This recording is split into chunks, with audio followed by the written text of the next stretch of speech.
100 रोटी वाला ससुराल। सुनो जी, मुझे तो शीतल की बड़ी फिक्र रहती है। उसका ध्यान तो बस घर के बाहर दोस्तों के साथ घूमने फिरने में ही रहता है। उसे कुछ बोलो तो एक नहीं सुनती।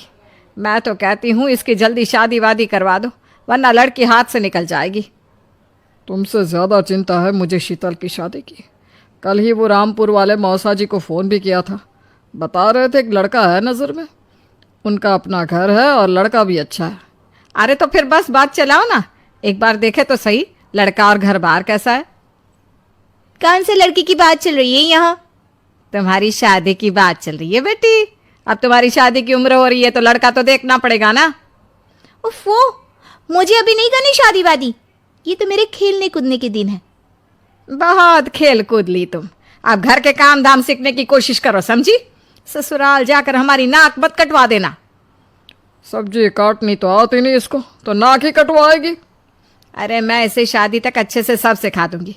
आप तो बस उस लड़के से इसकी शादी के बाद चलवाओ। कुछ दिनों बाद कुणाल और उसकी माँ शीतल को देखने घर आते हैं। कुणाल दिखने में बड़ा ही स्मार्ट होता है। शीतल तो उसे देखती ही रह जाती है। देखो जी, हमारी कोई डिमांड तो है नहीं, बस हम चाहते हैं कि लड़की घरेलू हो, घर के सारे कामकाज संभाल ले।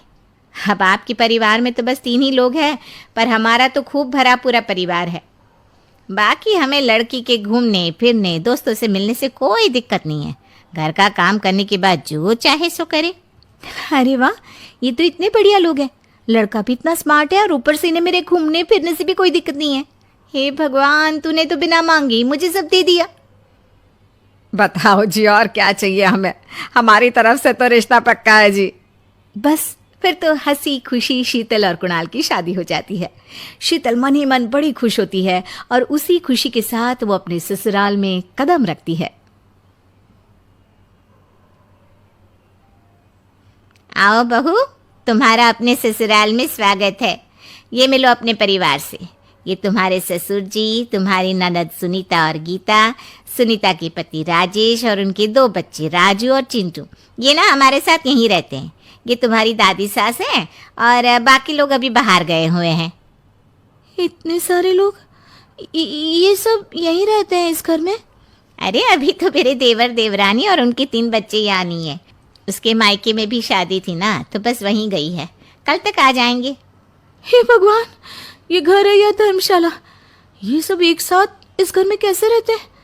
मुझे तो पता ही नहीं था इनका इतना बड़ा परिवार है। अब समझी कि कोई डिमांड क्यों नहीं की इन्होंने। ये सब चाल चले मेरे साथ। अरे बहू, खड़े खड़े क्या सोच रही हो? चलो अपने कमरे में जाकर आराम करो। जी माँ जी। अगले दिन शीतल का ससुराल में पहला दिन होता है। शीतल रसोई में जाकर सबके लिए खीर बनाने लगती है। तभी उसकी ननद सुनीता आती है। अरे वाह भाभी, आज क्या बना रही हो? बस दीदी, आज वो पहली रसोई है ना, तो खीर बना रही थी। अरे भाभी, ये खीर वे रहने दो। घर में 4 लोगों को शुगर है और कुछ लोग मीठा ही नहीं खाते। आप ना सीधा खाना ही बना दो। क्या फ़र्क पड़ता है, मीठा बने या नमकीन, बस बहू के हाथ की पहली रसोई होनी चाहिए ना। जी दीदी, तो फिर मैं खाना ही बना देती हूँ। आप बता दो खाने में क्या बनेगा? बस सिंपल सी कोई सब्जी बना दो, जैसे आलू गोभी या आलू मटर, और उसके साथ रोटियाँ सेक दो। हमारे परिवार में अब तुम्हें मिलाकर पूरे 20 लोग हो गए हैं। 15 बड़े और 5 बच्चे। बड़ों की 6-6 और बच्चों की 2-2 के हिसाब से रोटी बना देना।